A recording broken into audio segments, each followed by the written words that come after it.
What is going on, guys? This is your role model of the IWC here today with my AEW full gear review. Now, this show was, I'm not going to lie, the buy-in wasn't the best match. It was solid, but once the main show got going, this show did not take a step back outside of maybe one match we'll get into in a little bit. But this show, in my opinion, went from good to great, and then just kept up the pace all night. I think this might have been one of the best pay-per-views that AEW has put on, especially without fans. I really did enjoy this pay-per-view. I would go as far to say I might have enjoyed this pay-per-view more than Double or Nothing. It was a really good pay-per-view in my opinion. But we start off with the buy-in. We have Allison Kay making her AEW debut to challenge for Serena Deeb's NWA Women's Championship. This match was it started off technical. We at the first half of this match we had Serena Deeb on a lot of offense. Then Allison Kay was able to start picking up some momentum by using her power advantage over Serena Deeb. Kay ended up hitting an AK-47, but Serena Deeb ends up having good ring awareness. She rolls out the ring. Allison Kay had to come get her out, had to roll out the ring to come throw Serena Deeb back in. Deeb takes advantage, hits her with a knee, and then hits like a modified like Styles Clash kind of move. And then Kay comes in that she gets her foot on the rope at a 2 count following the modified Styles Clash. Then Deeb hits a Serenity Lock. Allison Kay taps out, and it was a trial match. I didn't expect it to be overwhelming. I didn't expect it to be great. It was good. I'm not going to lie. People will probably tell you this was the better women's match of the night, but I actually preferred the other one. This match, it was solid, but I just don't know what it was missing. But after the match, we had Thunder Rosa come on out to have a face-to-face with Serena Deeb. So we might be seeing another chance there for Thunder Rosa to go back after the NWA Women's Championship. So from the looks of it, the rumors about Thunder Rosa going to the WWE, not looking so hot. Maybe you don't need to trust the dirt sheets all the time. Maybe you don't. I don't know, but it looks like Thunder Rosa might be coming to AEW. Then we get to the main show. We started off hot. We started off with my match that I wanted to see tonight. I'm repping Hangman. You know what it is. Kenny versus Hangman. The Cleaner versus the Anxious Millennial Cowboy. This started off fast. It started off hot with a flurry of offensive moves. They know each other. They both dodge the moves, counter each other. And then it gets hard-hitting. They start going chops. The crowd was hot for this match. At one point in this match, Kenny looked like he might have messed up his knee. And that then we transition to the outside of the ring. Hangman hits a pop-up powerbomb onto Kenny, rolls him back into the ring, hits another pop-up powerbomb for a 2 count. Then they start trading punches once Kenny gets back up. Omega hits a Tiger Driver 98, another 2 count. Then Omega follows that up with a discus elbow into a Snapdragon. And then Hangman, I think Kenny was getting ready to hit the One Wing Angel at this time. Hangman then hits his discus clothesline out of nowhere into the Deadeye for a 2. Then he goes for the buckshot. He missed it. Roll up by Kenny. Hangman kicks out at 2. Kenny then hits a V-trigger while Hangman is sitting on the ropes. Rolls him back into the ring. Hangman tries to do a last-second buckshot attempt. He misses on Omega. Omega hits 2 V-triggers, hits the One Wing Angel, and he wins the match. Very good match to start off the show. They started it off hot. They started off with the feud we all wanted to see. They started it off giving Kenny a victory, and we know who is going to be the challenger for whomever wins the main event. We know who the next guy in line is now. I'm going to be honest. Kenny was probably the predictable option. I wanted to go Hangman just because I'm a Hangman guy. But at the end of the day, Kenny making it to the I think he wins the championship. Then we got into John Silver versus Orange Cassidy. Now, this match I assumed was going to be filler. I assumed this match was just here to be a break in it, coming off a hot match to start the show. It wasn't. It was not. I don't know how Tony Khan did it, but he kept the momentum for 3 matches in a row. Orange Cassidy here. He did the thing where he's going to go put his hands in the pocket. Silver was saying, "Don't do it, don't do it," and he did it. It's a pretty funny match. Silver, he's sitting here trying his hardest. And then you have Orange Cassidy just being the lackadaisical self that he is. John Silver at one point tore the pockets out of Orange Cassidy's jeans. He started chewing on the pockets. John Silver's just a funny guy. I mean, go watch any BT and you'll know how great John Silver is in comedy. But Silver, he got a lot of offense in this match, more than I expected him to, actually. Orange Cassidy was able to halt his offense, though, with a DDT to regain the momentum. Then Orange Cassidy hit a Sound Doctor reverse into a Mininoku driver for a 2 count.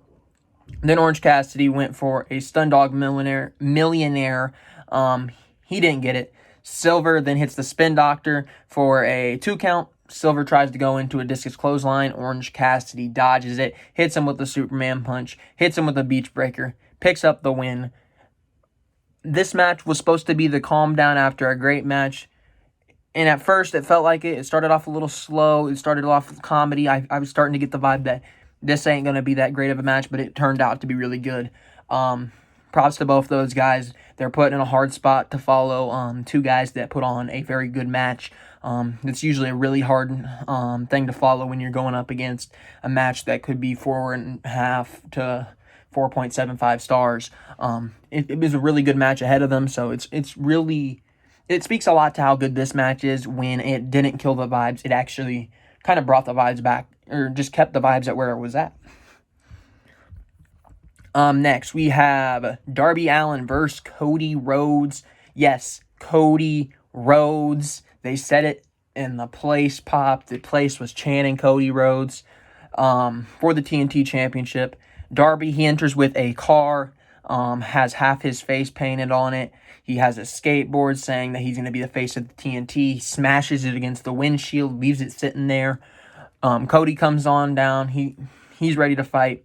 Cody starts off this match pretty much basically as he starts every match. He's getting a feel out for his guys, pretty cocky. Knocks Darby to the ground, tries to help Darby back up. Darby doesn't accept it. He does a cartwheel.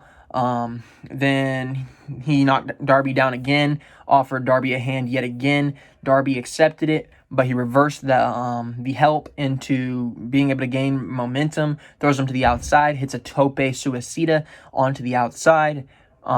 Then we have Arn Anderson. He's sitting there. Hey, don't let him play you like this. Don't let him do this. Don't let him finesse you. Use your muscle him down. Cody then starts muscling Darby around, throws him onto the entrance ramp. Darby at this point is selling an arm injury because he wasn't able to hit an Irish whip. Cody then he sees blood in the water, zones in on the arm. Darby is finally able to break free from that. He goes for an arm drag on Cody. Cody reverses that back into a submission onto the arm of Darby. Darby gets a foot onto the rope. And after he gets onto the rope, Cody, being a little bit overzealous, starts doing push-ups, gloating a little bit. Then he goes back to the attack of the arm after Arn gets on him for being a little bit premature in his celebration. Cody gets up. He goes for a moonsault. He misses the moonsault. Goes for a running shoulder into the corner. Darby moves.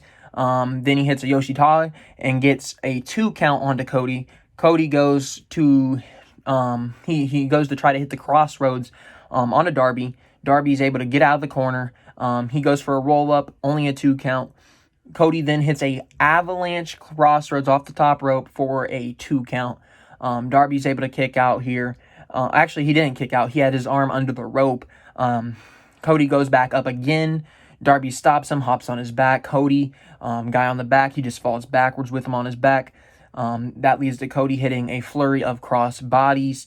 Then he hits a gorilla press and then just drops him on his face. Another kick out at 2 by Darby. Darby then grabs the weight belt of Cody, kind of like as leverage to get behind him to go into a pinning combo. Misses it, only gets a 2 count. Darby then goes for a Last Supper pinfall, only gets a 2 count. Darby then hits a stunner into a coffin drop for a 2 count. Then Cody, he's able to get into a crossroads, but that doesn't happen. They end up going through a pinning combination of roll-ups, and the guy that ends up getting the win off of the roll-ups is Darby Allin. This isn't a cheap roll-up. This is the back and forth. It was really good. After the match, Cody gets on one knee, offers the championship to Darby after 3 tries of Darby not being able to beat Cody. He's finally able to do it. He's finally the TNT champion. That's great. That is phenomenal to see Darby Allin as the champion. I cannot tell you how big of a smile I had when this guy won. Darby Allin, he's one of the guys that going into AEW was one of my guys along with Joey Janela. And look where he is now. Look where he is now. He is now the face of the TNT show, AEW Dynamite. He is the face, not the main champion, but the face of the TNT brand around the company. Then we have Taz coming down saying that's enough. He swears that to God that he needs a bag to vomit. Sorry if you can hear the people out in the hallway. He says, we need to stop the emotions, man up. I know you've never won a title, but let me tell you, you can't be out here crying about it. You won, congratulations. But that doesn't matter. He says, you guys need to get your asses in the back. Cage and Starks then attacks him from behind. Cage and Starks both grab the TNT title. Taz, he takes it from him, instructs them to carry Darby into the crowd. Cody tries to come in for the save. They take Cody out. They throw Darby into the set piece that's sitting there. Then they take Darby to his car. They put him on the hood. They were going to smash his arm into the door to further the damage on the arm of Darby Allin. But Will Hobbs comes in for the save. He chases them off. He presumably is not going to join Team Taz because he came in to stop Team Taz. So obviously there's no reason for him to join Team Taz now. It's nice to see Will Hobbs get on the show. I've been vouching for this guy. I think he could be a major star for AEW. It's great to see Darby coming into his own, being a champion finally. It's one of the guys I've been vouching for, trying to get a title shot for quite some time. And now he is finally the champion. So that is great news for everybody involved. And you know the best thing about him? He's young, he's athletic, he's charismatic, he's energetic. Everything about Darby Allin screams massive star. He kind of reminds me of a Jeff Hardy. I know everybody throws that. He kind of reminds you of it. But let him make his own story. Don't compare him to Jeff Hardy. Darby Allin is Darby Allin. And I think we're just getting the beginning of what we're going to get from Darby Allin. Then we got into the match that a lot of people said was kind of a letdown. I thought this match was good. I did not think that this match was going to be a great match. The build to this match was very weak. And it was Hakaroshi defending her women's championship against Nyla Rose. Nyla Rose is at the beginning of this is able to use her power advantage to bully Hikaru to the outside of the ring. But Shida is able to use the chair for leverage to hit a running knee into Nyla, sends Nyla through the barricades. Vicky tries to hit her, or she does hit her with a kendo stick. Nyla comes back in on the attack. Shida at this point has to sell the leg because that's where Vicky hit her. Nyla just zones in the leg. Nyla goes for a senton off the top rope. Shida moves, able to get some momentum back. Shida then struggles to get a German suplex onto Nyla, but she does end up hitting it. Nyla kicks out. Nyla then blocks a running knee attempt from Shida. Then Nyla, she grabs the knee, kind of like a mandible claw, but on the knee of Shida. She tries to ragdoll her around, gets a 2 count. Nyla then sets Shida up on the ropes. You know how she does the back of the knee onto the back of the head while you leverage up on the ropes, but she went for the knee this time instead, trying to further the damage. That's a 2 count. Shida goes high risk for a drop kick to the outside. She ends up hitting. Shida then rolls her back to the inside, hits another drop kick onto her for another 2 count. Shida, she starts slapping the knee, trying to get some blood flowing in the knee.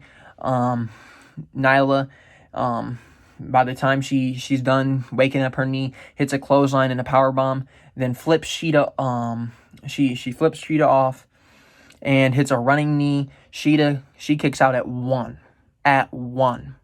Sheeta then flips Nyla over. Nyla tries to go run at her. Sheeta just kind of flips her over her back. Sheeta then hits a avalanche Falcon Arrow for a 2 count onto Nyla. And then she goes running for a knee. Vicky trips Hikaru Shida.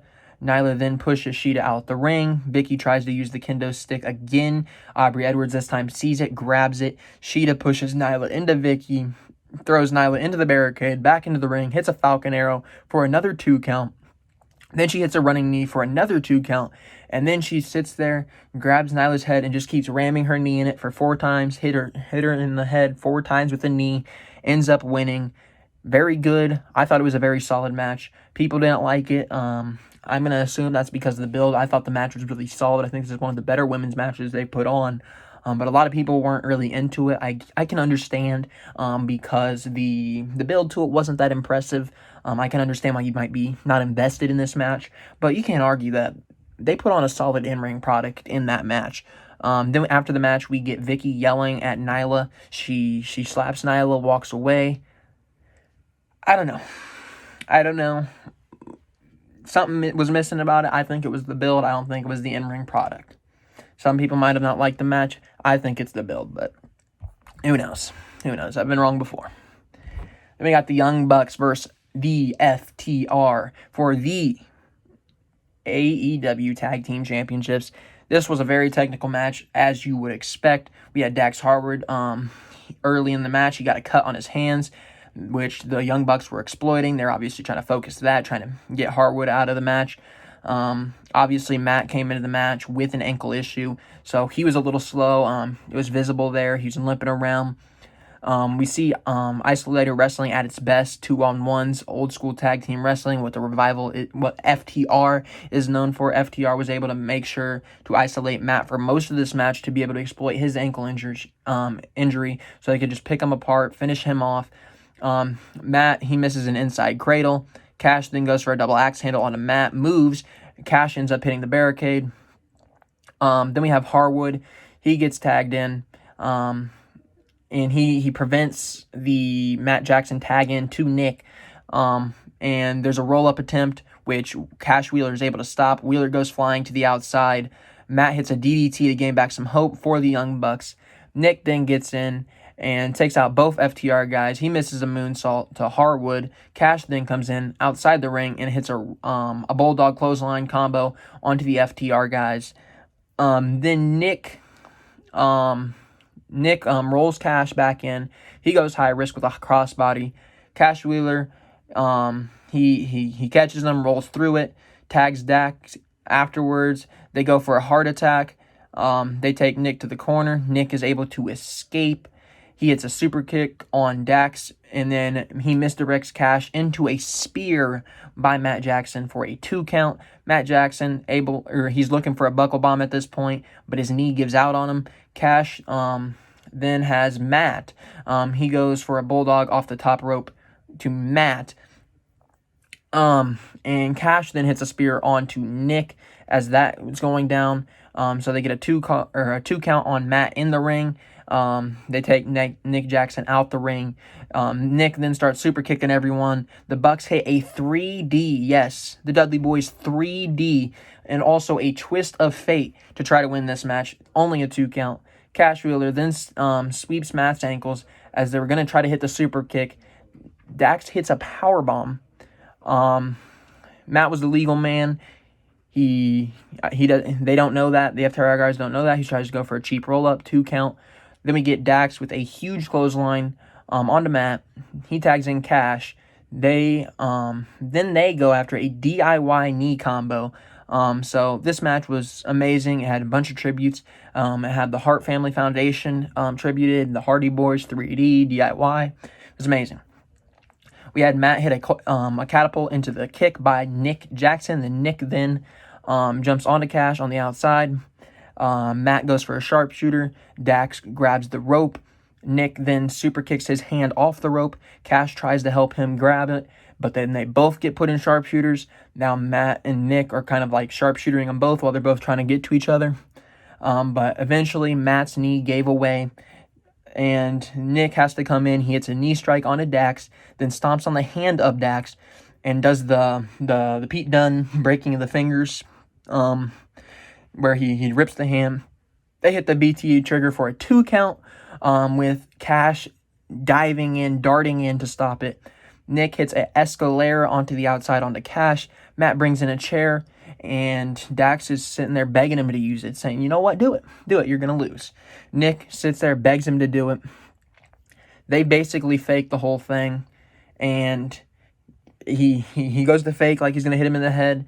Dax protects himself, lets him get into a position that they could try to hit the Meltzer driver on, but Cash sweeps the legs of Nick, so they don't actually hit it, and they end up hitting a Mindbreaker onto Matt, and they go for the cover. Matt gets his foot on the rope at 2. Cash then just rips the boot off of Matt Jackson's foot, so now he's barefoot. He already has an ankle problem. They start targeting his ankle. They hit a figure 4, tribute to Ric Flair.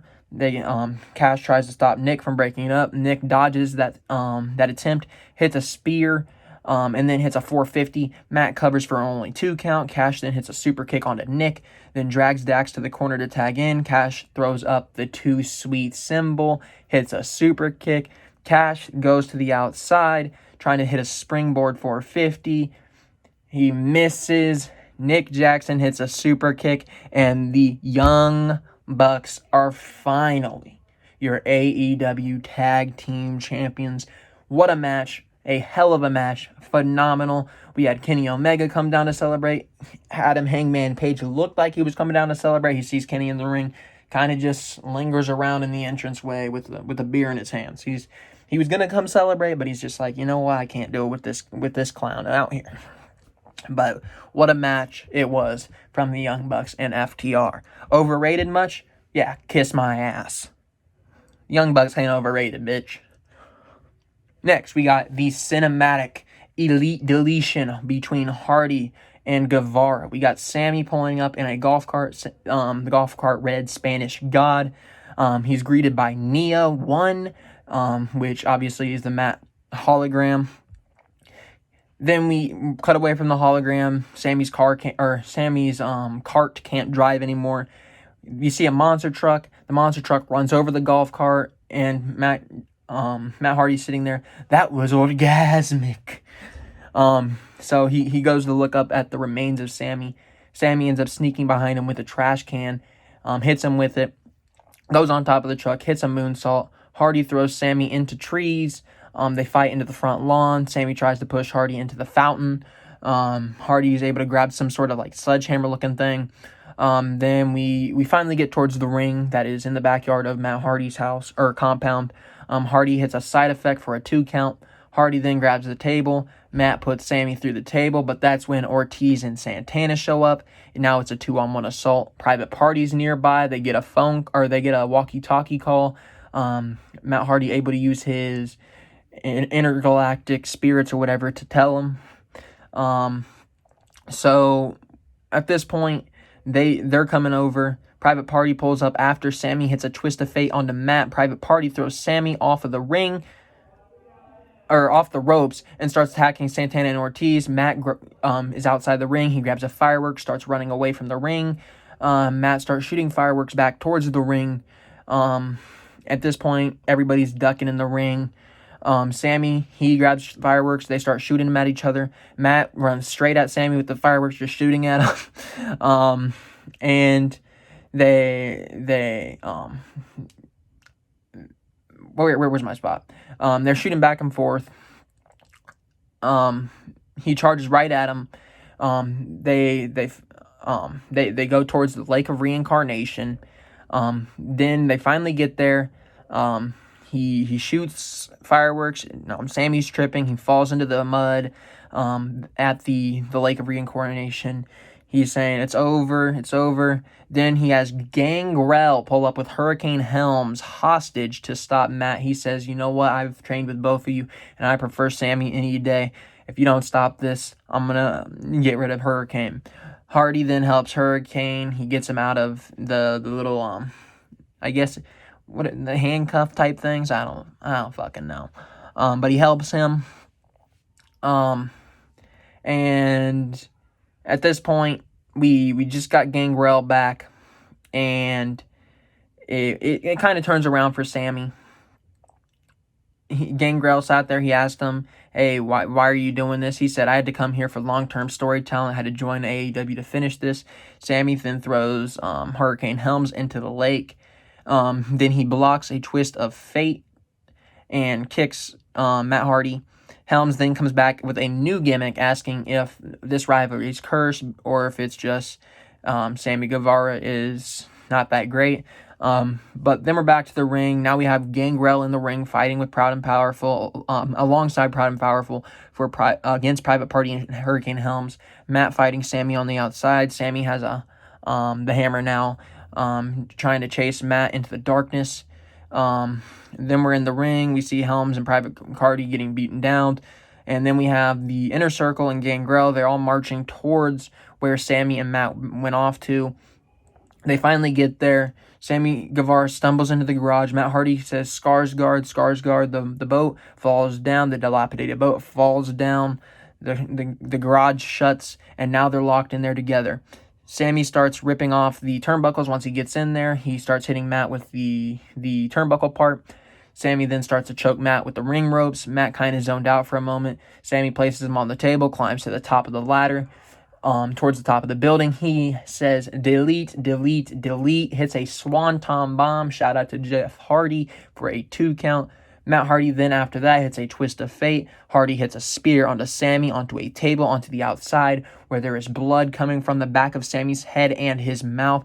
Matt then hits Sammy in the head with a chair. Hardy screams, Sammy, you made me do this. And he hits Sammy in the back of the head with the chair again. And this time he made sure he hit it right where the cut was. Matt wins. Hardy says, unlock the dome, asks Private Party to take out the trash. They toss Sammy Guevara into a trash bin, put him in the back of a pickup truck, and then he says, Senor Benjamin, you know what to do. We see Senor Benjamin drive on off into the sunset with Sammy Guevara in the back in the trash can. We're back inside. We see Rebby Hardy playing the piano, and then we get a fireworks show of everybody celebrating that they finally got rid of Sammy Guevara. This was absolutely fucking brilliant. Great job, AEW, for this right here. This might have been one of the best cinematic matches we've had. Then we got MJF versus Chris Jericho. MJF, he came in, he's mocking Jericho already. Comes in with the Y2J light up jacket like he had in the WWE. MJF then offers a handshake to begin the match. Y2J does not accept it. He slaps him. Then we get right into it. This is back and forth with both men getting in their offensive blows. Obviously, they're blowing their spots because of their egos. Jericho, he sits there, he flips off MJF. Jericho misses a Judas effect, hits the ring post. MJF then from that point on wants the arm. He targets the arm. MJF gets tossed up at one point. He screams, oh shit. MJF back into the ring now. He's back targeting the arm. He starts biting Jericho's fingers. Jericho bites his back. Jericho hits a Frankensteiner onto MJF.